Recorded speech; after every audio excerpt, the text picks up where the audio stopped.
हरे कृष्णा कृष्ण कृष्ण हरे हरे, हरे राम राम राम हरे हरे। भक्तों, जैसे कि आप गीता का सार आप प्रतिदिन सुनते हैं, इसको सुनने से भी आपको अनेक फल प्राप्त हो जाते हैं। तो इसका श्रवण करते हुए हम आज का दिन शुरू करते हैं। स्वेधर्मपि चावेक्षेन विकमपि पीड़ितुमहसि धर्माद्ये युद्धाक्ष योन क्षत्रियस्य न विद्यते।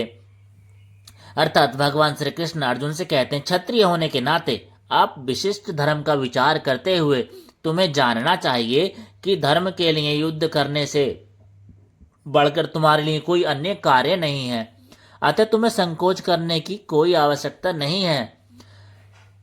अर्थात सामाजिक व्यवस्था के 4 वर्गों में द्वितीय वर्ण उत्तम शासन के लिए है और क्षत्रिय कहलाता है।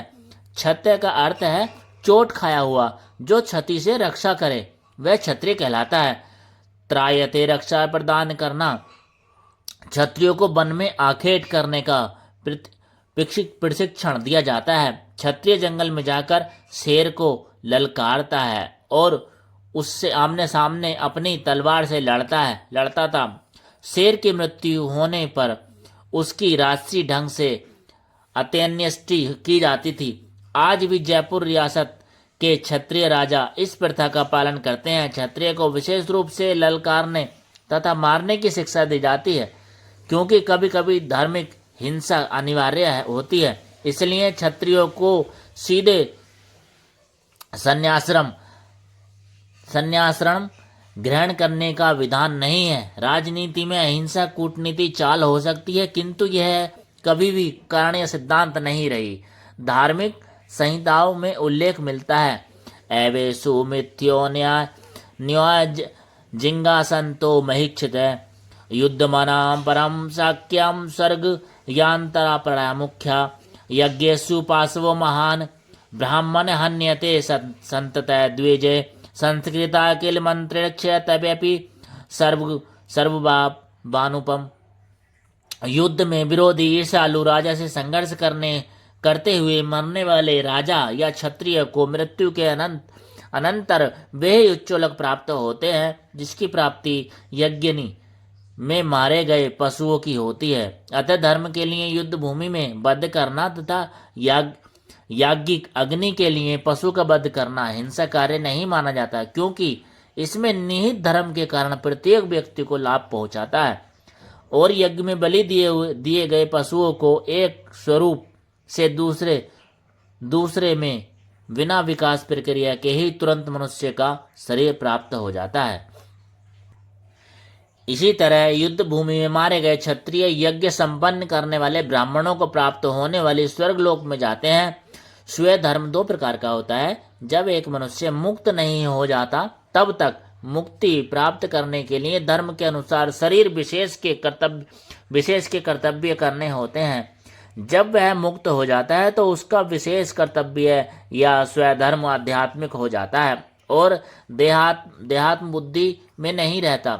जब तक देहात्म बुद्धि है, तब तक ब्राह्मणों और तथा क्षत्रियों के लिए स्वधर्म पालन अनिवार्य है। स्वधर्म का विधान भगवान द्वारा होता है, जिसका स्पष्टीकरण चतुर्थ अध्याय में किया जाएगा। शारीरिक स्तर पर स्वधर्म को वर्णाश्रम धर्म तथा आध्यात्मिक बोध का प्रथम सोपान कहते हैं। वर्णाश्रम धर्म अर्थात शरीर प्राप्त करने के विशिष्ट गुणों पर आधारित स्वधर्म की अवस्था से मानवीय सभ्यता का शुभारंभ होता है। वर्णाश्रम धर्म के अनुसार किसी कार्य क्षेत्र में स्वधर्म का निर्वाह करने से जीवन के उच्चतर पद को प्राप्त किया जाता है। यद्यच्छया चोपपन्ने स्वर्ग द्वारपमा व्रतम सुखीन क्षत्रिया पार्थ लभ्यन्ते युद्धिमि दृश्यम। हे पार्थ, अर्थात अर्जुन से भगवान श्री कृष्ण कहते हैं, हे पार्थ, वे क्षत्रिय सुखी हैं जिन्होंने ऐसे युद्ध के अवसर पर अपने आप प्राप्त होते हैं, जिससे उनके लिए स्वर्गलोक के द्वार खुल जाते हैं। अर्थात विश्व के परम गुरु भगवान श्री कृष्ण अर्जुन की इस प्रवृत्ति की भर्त्सना करते हैं। जब वह कहता है कि उसे इस युद्ध में कुछ भी तो लाभ नहीं दिख रहा है, इससे नरक में शाश्वत वास करना होगा। अर्जुन द्वारा ऐसे वक्तव्य केवल अज्ञानजन्य थे। वह अपने स्वधर्म का आचरण में अहिंसक बनना चाह रहा था, किंतु एक क्षत्रिय के लिए युद्ध भूमि में स्थित होकर इस प्रकार अहिंसा बनना मूर्खों का दर्शाता है। पराशर स्मृति में व्यासदेव के पिता पराशर ने कहा, क्षत्रियो ही प्रजा रक्षण शास्त्र पाणी प्रदण्य निर्जितम परस्येनादि क्षिति धर्मे पालयत। क्षत्रिय का धर्म है कि वह सभी क्लेशों से नागरिकों की रक्षा करे, इसलिए उसे शांति तथा व्यवस्था बनाए रखने के लिए हिंसा करनी पड़ती है। अतः उसे शत्रु राजाओं के सैनिकों को जीत कर धर्मपूर्वक संसार पर राज्य करना चाहिए। यदि सभी पक्षों पर विचार करें तो अर्जुन को युद्ध से विमुख होने का कोई कारण नहीं था। यदि वह शत्रुओं को जीतता तो राजभोग करेगा, और यदि वह युद्ध भूमि में मरता है तो स्वर्ग को जाएगा, जिसके द्वार उसके लिए खुले हुए हैं। युद्ध करने से उसे दोनों ही तरह लाभ होगा। अथ चेतविम धर्म्य संग्राम न करियसि तत् स्वधर्मा कीर्ति च हित्वा पाप मयासी। भगवान श्री कृष्ण अर्जुन से कहते हैं, किंतु यदि तुम युद्ध करने के स्वधर्म को संपन्न नहीं करते तो तुम्हें निश्चित रूप से अपने कर्तव्य की उपेक्षा करने का पाप लगेगा, और तुम योद्धा के रूप में भी अपना यश खो दोगे। ऐसा भगवान श्री कृष्ण अर्जुन से कहते हुए समझाते हैं। अर्जुन विख्यात योद्धा था, जिसने शिव आदि अनेक देवताओं से युद्ध करके यश अर्जित किया था। शिकारी के वेश में शिव जी से युद्ध करके तथा उन्हें हराकर अर्जुन ने उन्हें प्रसन्न किया था, और वर के रूप में पाशुपतास्त्र प्राप्त किया था। सभी लोग जानते थे कि वह एक महान योद्धा है। स्वयं द्रोणाचार्य ने उसे आशीष दिया था कि एक विशेष अस्त्र प्रदान किया था, जिससे वह अपने गुरु का भी वध कर सकता था। इस प्रकार वह अपने धर्मपिता एवं स्वर्ग के राजा इंद्र समेत अनेक अधिकारियों से अनेक युद्धों के प्रमाण पत्र प्राप्त कर चुका था, किंतु यदि वह इस समय युद्ध का परित्याग करता है तो वह न केवल क्षत्रिय धर्म की उपेक्षा का दोषी होगा, अपितु उसे यश की भी हानि होगी, और वह नरक जाने के लिए अपना मार्ग तैयार कर लेगा। दूसरे शब्दों में, वह युद्ध करने से नहीं अपितु युद्ध से पलायन करने के कारण नरक का भी भागी होगा। अकीर्ति चापि भूतानि कथयन्ति तेभ्यं सभ्य वित्तस्य च कीर्ति मरणादतिरत्य। लोग सदैव तुम्हारा अपयश का वर्णन करेंगे। ऐसा भगवान श्री कृष्ण अर्जुन से कहते हुए समझाते हैं। सम्मानित व्यक्तियों के लिए अपयश तो मृत्यु से भी बढ़कर है।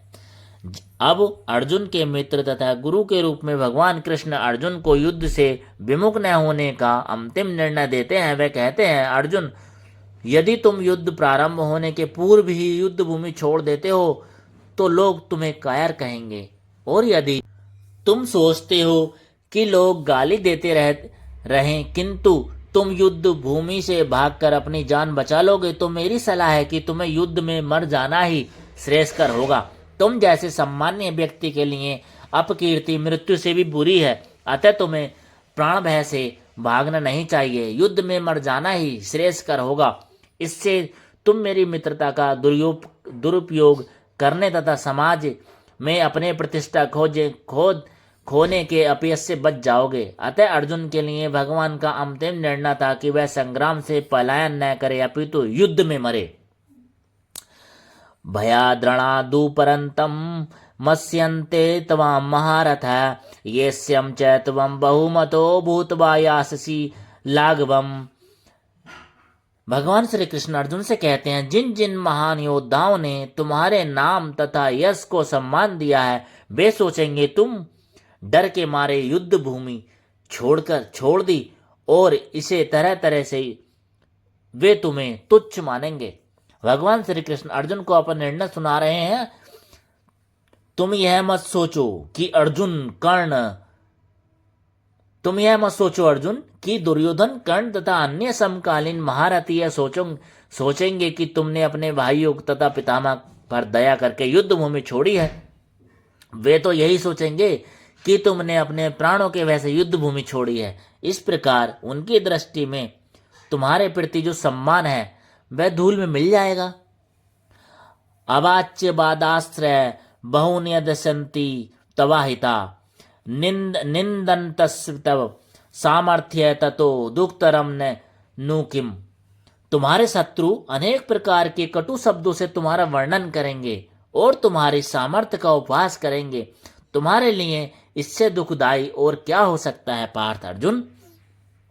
अर्थात प्रारंभ में ही भगवान कृष्ण को अर्जुन के अत्यंत दया भाव पर आश्चर्य हुआ था और उन्होंने इस दया भाव को अनायोचित बताया था। अब उन्होंने विस्तार से अर्जुन यथाकथित दया भाव के विरुद्ध कहे गए अपने वचनों को सिद्ध कर दिया। हतो बाप प्राप्स्यसि स्वर्ग जित्वा वा भोक्षय से महीम तस्याम दुस्तिष्ठ कौन्तेय युद्धाय कृतनिश्चय है। हे कुंती पुत्र, तुम यदि युद्ध में मारे जाओगे तो स्वर्ग प्राप्त करोगे, यदि तुम जीत जाओगे तो पृथ्वी के साम्राज्य का भोग करोगे। अतः दृढ़ संकल्प करके खड़े हो जाओ और युद्ध करो। ऐसा भगवान श्री कृष्ण अर्जुन से कहते हुए उन्हें सब समझाते हैं। यद्यपि अर्जुन के पक्ष में विजय निश्चित न थी, फिर भी उसे युद्ध करना था, क्योंकि यदि वह युद्ध में भी मारा ही गया तो वह स्वर्ग लोग ही जाएगा। सुख दुखे समे कृत्वा लाभो लाभो जया जयो ततो युद्धाय युस्व नेमं पाप व्यासीसी। तुम सुख या दुख, हानि या लाभ, विजय या पराजय पर विचार किए बिना युद्ध के लिए युद्ध करो। ऐसा करने पर तुम्हें कोई पाप नहीं लगेगा पार्थ अर्जुन। अब भगवान कृष्ण प्रत्यक्ष रूप से कहते हैं कि अर्जुन को युद्ध करने के लिए युद्ध करना ही चाहिए, युद्ध के लिए युद्ध करना ही चाहिए, क्योंकि यह उन्हीं इच्छा से है। कृष्ण भावनामृत के कार्यों में सुख या दुख, हानि या लाभ, जय या पराजय को कोई महत्व नहीं दिया जाता। दिव्य चेतना हो दिव्य चेतना तो यही होगी कि हर कार्य कृष्ण के निमित्त किया जाए। अतः भौतिक कार्यों को कोई बंधन या फल नहीं होता। जो कोई सतोगुण या रजोगुण के अधीन होकर अपनी इंद्रिय तृप्ति के लिए कर्म करता है उसे अच्छे या बुरे फल प्राप्त होते हैं, किंतु जो कृष्ण भावनामृत के कार्यों में अपने आप को समर्पित कर देता है तो वह सामान्य कर्म करने वाले के समान किसी का कृतज्ञ या ऋणी नहीं होता। ऐसा कहा गया है। देवर्षि भूतात्र नरपा पितृणाम न किन्नरो न्यायमृणी च राजन सर्वात्मा यम शरणम गतो मुकुंद परिहय कृतम। जिसने अन्य समस्त कार्यों को त्याग करके मुकुंद श्री कृष्ण की शरण ग्रहण कर ली है वह न तो किसी का ऋणी है और न ही किसी का कृतज्ञ, चाहे वे देवता, साधु, सामान्य अथवा परिजन, मानव जाति या उसके पितर ही क्यों ना हो। इस श्लोक में कृष्ण ने अर्जुन को अप्रत्यक्ष रूप में इसी का संकेत किया है कि इसकी व्याख्या अगले श्लोकों में भी स्पष्ट साथे की जाएगी। शेष चर्चा आगे। हरे कृष्णा हरे राम, राम राम हरे हरे। हे कृष्ण भगवान, मैं आपसे विनती करता हूँ इस श्लोक पढ़ने में जो त्रुटि हो जाती है उसके लिए हमें क्षमा करें। चैनल को सब्सक्राइब कर लें, वीडियो को लाइक कमेंट शेयर कर देना। ऐसी भगवत गीता आपको पूरी सुनने को मिलेगी डे 1 से एंड तक।